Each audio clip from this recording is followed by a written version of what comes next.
Capítulo 3. Depois de vestir-se, Stepan Arcaditch borrifou-se com perfume, ajeitou os punhos da camisa, distribuiu pelos bolsos, com um gesto de costume, os cigarros, a carteira, os fósforos, o relógio de corrente dupla e com berloques, e depois de acudir o lenço, sentindo-se limpo, perfumado, saudável e fisicamente alegre, a despeito de sua infelicidade, saiu com as pernas ligeiramente trêmulas na direção da sala, onde o café já o aguardava, e ao lado do café, cartas e papéis da repartição. Leu as cartas. Uma delas era muito desagradável, de um comerciante que desejava comprar uma floresta nas propriedades da esposa. Era imprescindível vender a floresta, mas agora, até que houvesse uma reconciliação com a mulher, não se podia falar uma palavra sobre o assunto.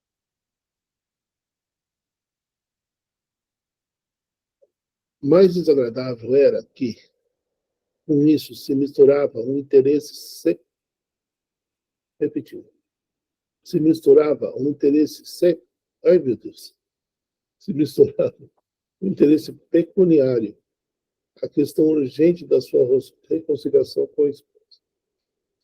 E a ideia de que ele poderia guiar-se por tal interesse de que, em nome da venda dessa floresta, ele procuraria a reconciliação com a esposa.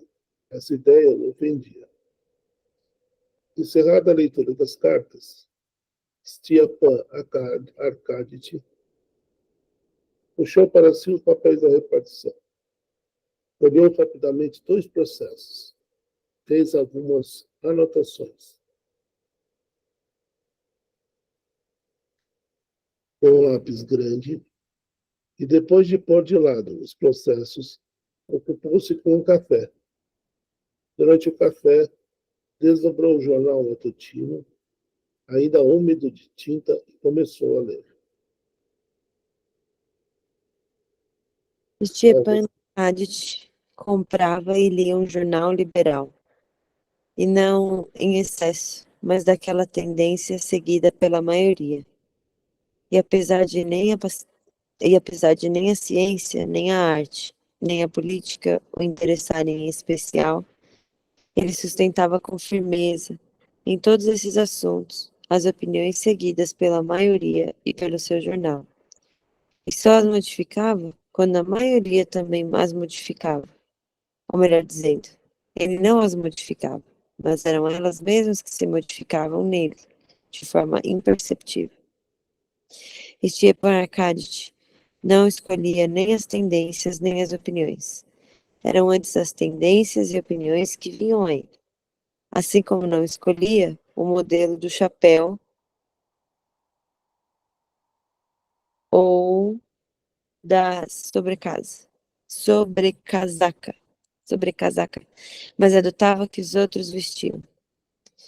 E para ele, que vivia num ambiente social em que a necessidade de alguma atividade intelectual se desenvolvia, de hábito, na idade madura, ter opiniões era tão indispensável quanto ter chapéu.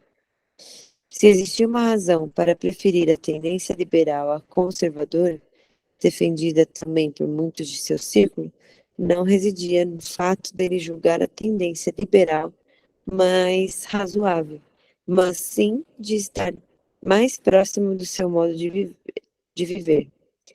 O Partido Liberal dizia que na Rússia tudo andava mal, e de fato, Stepan Arcaditch tinha muitas dívidas e o dinheiro decididamente era escasso. O Partido Liberal dizia que o casamento era uma instituição caduca e que era imprescindível reformulá-lo.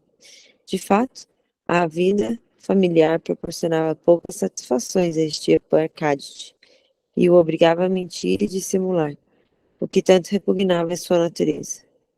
O Partido Liberal dizia, ou melhor, dava a entender, que a religião não passava de um freio para a parte bárbara da população E, de fato, Stepan Arkadyevich não conseguia suportar, sem dor nos pés, nenhum breve de um Entendeu?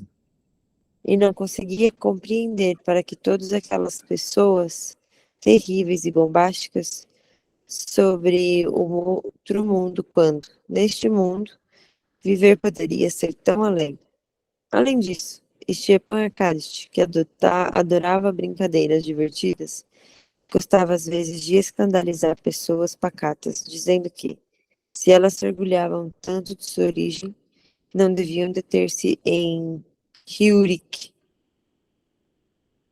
e renegar o primeiro fundador. Outro, Where am I? perdeu, foi 2. O macaco.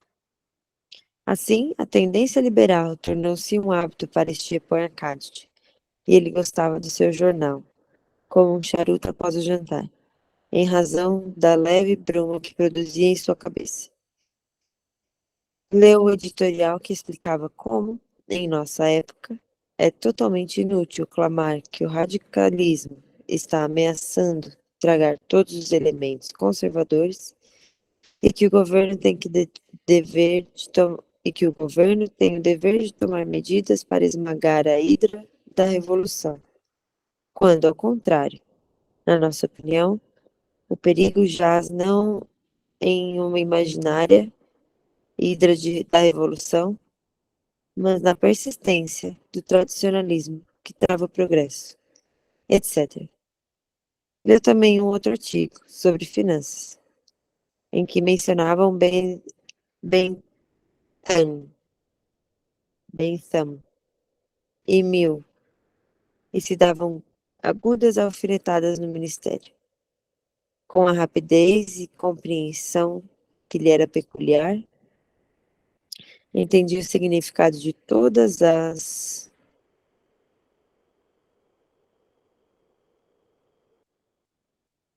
alfinetadas, de quem para quem e por que motivo foram lançadas. E isso, como sempre, lhe dava certo prazer. Mas hoje, esse prazer fora envenenado pela lembrança dos conselhos de Matriona. Matriona Filimonovna.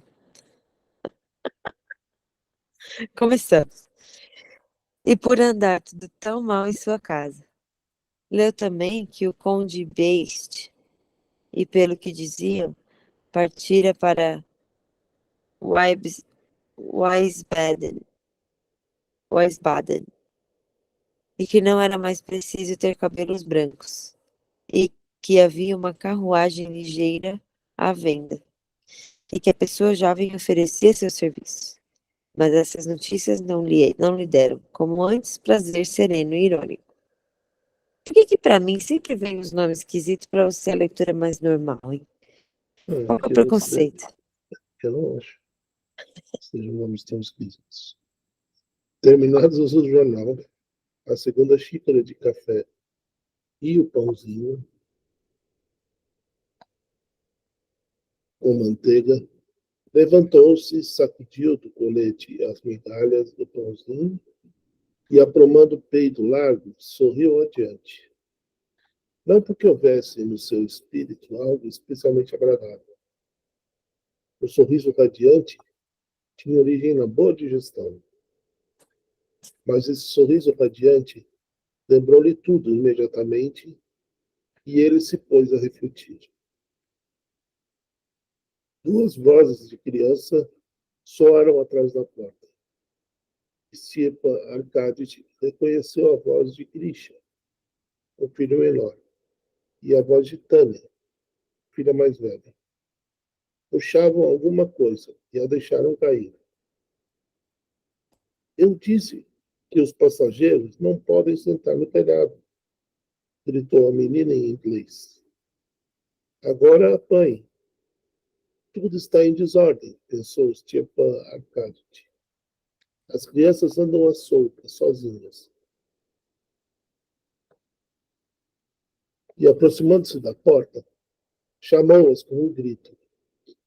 Os dois abandonaram o porta-joias, que fazia às vezes de um trem, e vieram ao encontro do pai. A menina, sua favorita, entrou correndo sem hesitar. Abraçou-o e, rindo, pendurou-se no seu pescoço, como sempre, deliciando-se com o perfume conhecido que se propagava de suas suíças. Depois de o beijar, enfim, no rosto radiante de ternura e avermelhado, por causa da posição inclinada, a menina soltou as mãos e quis correr para trás, mas o pai a segurou. E a mamãe? Perguntou ele, passando a mão no pescocinho liso e delicado da filha. Bom dia, falou sorrindo para o menino que viera cumprimentá-lo. Reconhecia gostar menos do menino e sempre tentava ser imparcial. Mas o menino percebia isso e não respondeu com um sorriso ao frio sorriso do pai. Mamãe? Já levantou, respondeu a menina. Stepan Arkadich suspirou. Quer dizer que, mais uma vez, passou a noite inteira sem dormir, pensou ele. Mas ela está alegre? A menina sabia que os pais haviam brigado, que a mãe não podia estar alegre, que o pai devia saber disso, e que ele dissimulava ao indagar de forma tão despreocupada. A menina ruborizou-se por causa do pai. Ele compreendeu no mesmo instante e também ruborizou-se. Não sei, respondeu. Ela não mandou ir estudar, mas dar um passeio com Miss Hu até a casa da vovó. Muito bem, então vá. Minha tantiótica. Olha que legal. Deve ser uma coisa carinhosa, né? Minha tantiótica. Ah, espere, disse ele. No entanto, segurando e afagando a delicada mãozinha da menina. Pegou uma caixinha de bombons em cima da lareira, onde a puseram no dia anterior, escolheu um de chocolate e um de creme, os prediletos da sua filha, e deu a ela. Para o Grincha? Perguntou a menina, apontando para o de chocolate. Sim, sim.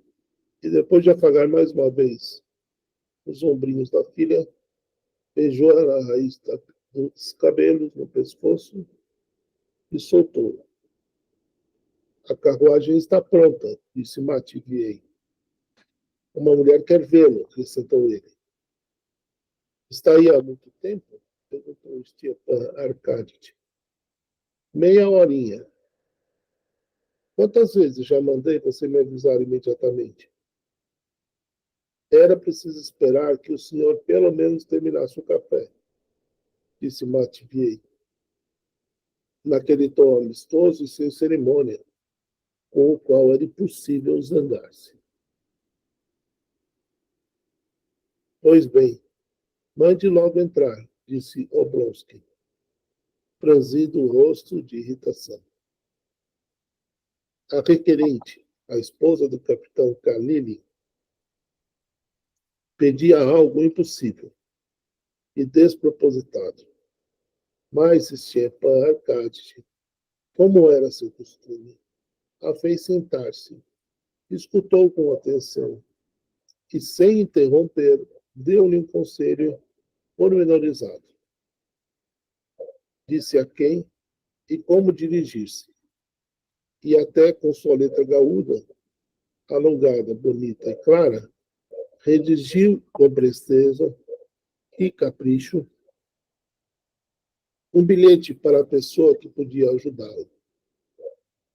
Depois que ela se foi, Stepan Arkadich pegou o chapéu e deteve-se, pensando se não esquecera nada. verificou-se que nada havia esquecido, além daquilo que desejava esquecer, a esposa. Ah, sim, baixou a cabeça. E seu belo rosto tomou uma expressão melancólica. Ir ou não ir? Perguntou a si mesmo. E uma voz interior lhe disse que era desnecessário ir, que nada poderia resultar senão falsidade, que era impossível pôr em ordem, reparar as relações entre eles, pois era impossível torná-la de novo atraente e estimulante ao amor, ou transformá-lo num velho, incapaz de amar, além de falsidade e mentira, nada agora poderia resultar dali. E falsidade e mentira repugnavam a sua natureza. Vamos um pouquinho. No entanto, mais cedo ou mais tarde, será preciso, afinal. Isso não pode continuar assim, disse ele, tentando encorajar-se. Aprumou o peito, pegou um cigarro, pôs-se a fumar. Deu 2 baforadas, jogou-o no cinzeiro de madrepérola. Atravessou a sala escura com passos ligeiros e abriu uma outra porta para o quarto da esposa. Uma coisa que eu notei assim deles é o negócio do chapéu, que naquela época todo mundo usava chapéu, né? E tem aquele Benton e Mill, que apareceu ali, que ele falou, Aham, são o Stuart Mill e o Benton é um outro teórico do capitalismo. entendi. Eram pessoas que estavam, naquela época, fazendo uma reflexão sobre o próprio capitalismo. Né? Aham.